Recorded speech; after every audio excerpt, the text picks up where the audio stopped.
et bienvenue dans Avoc Santé. Aujourd'hui, nous allons parler des plaies de façon générale.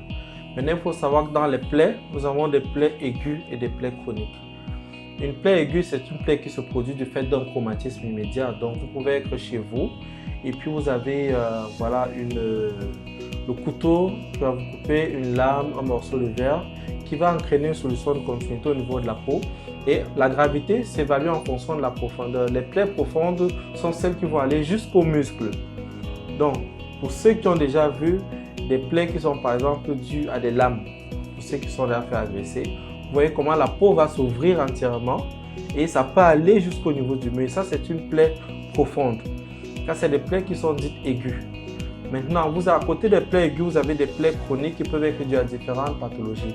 Par exemple, nous avons des insuffisances veineuses, des insuffisances artérielles qui vont entraîner des plaies qui peuvent également durer des mois, voire des années, si elles ne sont pas prises en charge de façon concomitante. C'est-à-dire, on prend en charge la plaie, mais on doit également prendre en charge, dans ce cas, la maladie qui est derrière. Donc, parlons d'abord des plaies aiguës.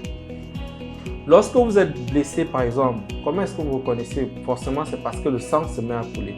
Vous avez du sang qui se met à couler et l'attitude à adopter immédiatement, c'est ne pas forcément chercher à... Tout ce que vous pouvez faire à votre niveau, c'est essentiellement, s'il y a un objet contendant à l'intérieur, s'il y a une lame par exemple, il ne faut pas l'enlever.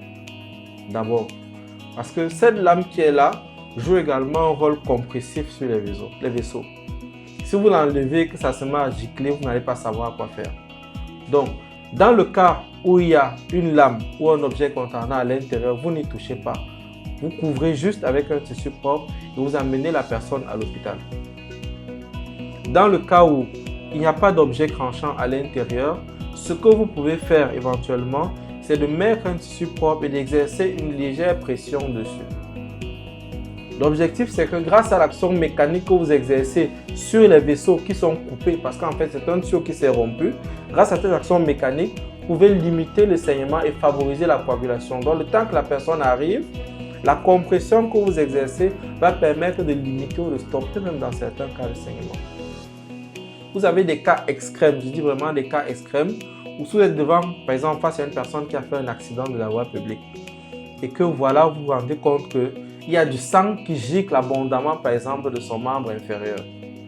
Dans des cas extrêmes, si vous êtes capable de le faire, vous pouvez poser un garrot.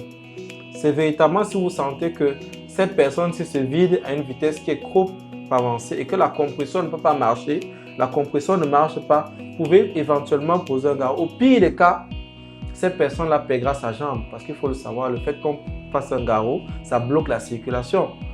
Donc, au pire des cas, cette personne-là perdra sa jambe, mais au meilleur des cas, on va quand même lui sauver la vie. Mais véritablement, ce qu'on recommande, c'est essentiellement la compression, de couvrir et d'amener la personne à l'hôpital pour que les médecins qui vont voir la personne puissent poser des actes, on appelle des sutures, sur différents étages pour pouvoir, si la plaie est profonde, autant pour moi, sur différents niveaux avec différents types de fils pour stopper le saignement et faire un pansement propre et après prendre en charge d'autres mesures telles que le vaccin ou le sérum antitétanique en fonction de votre statut vaccinal. Donc ça, c'est l'attitude à adopter en cas de plaie aiguë.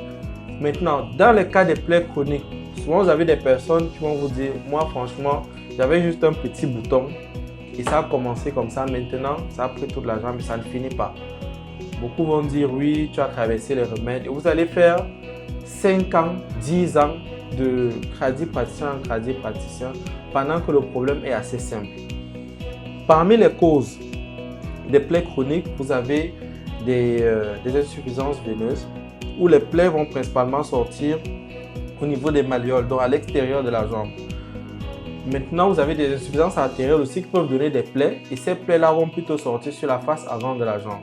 Donc, forcément, vous n'avez pas tous les éléments pour déterminer, mais si vous avez une plaie qui apparaît, dites-vous que ça peut être une insuffisance artérielle, c'est-à-dire le sang n'arrive pas suffisamment au niveau des membres, ou alors une insuffisance veineuse, c'est-à-dire le retour veineux n'est pas suffisant pour qu'il y ait une bonne circulation sanguine. Et c'est ça qui fait en sorte que cette partie de la jambe, pourquoi les jambes? Simplement parce que, on va dire ça comme ça, la jambe est la partie qui est la moins bien vascularisée.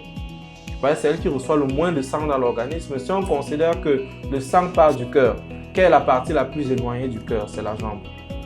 C'est pourquoi la plupart de ces troubles, de ces plaies chroniques vont commencer par la jambe. Donc, on peut avoir des insuffisances veineuses, on peut avoir des insuffisances artérielles et également des microangiopathies.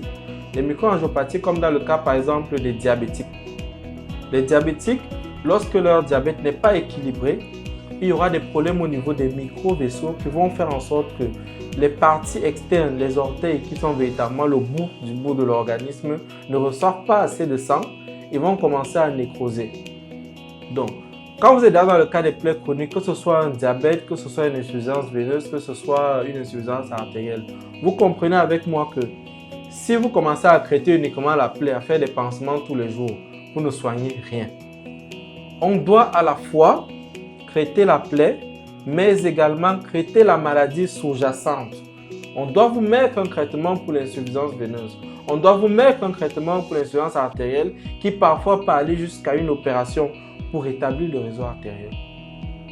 Et si c'est le diabète, on doit mettre un traitement pour équilibrer le diabète. Donc, quel que soit le problème dans le cas des plaies chroniques, ce qu'il faut retenir, c'est on ne soigne pas uniquement la plaie à travers des pansements réguliers, on doit traiter la pathologie sous-jacente.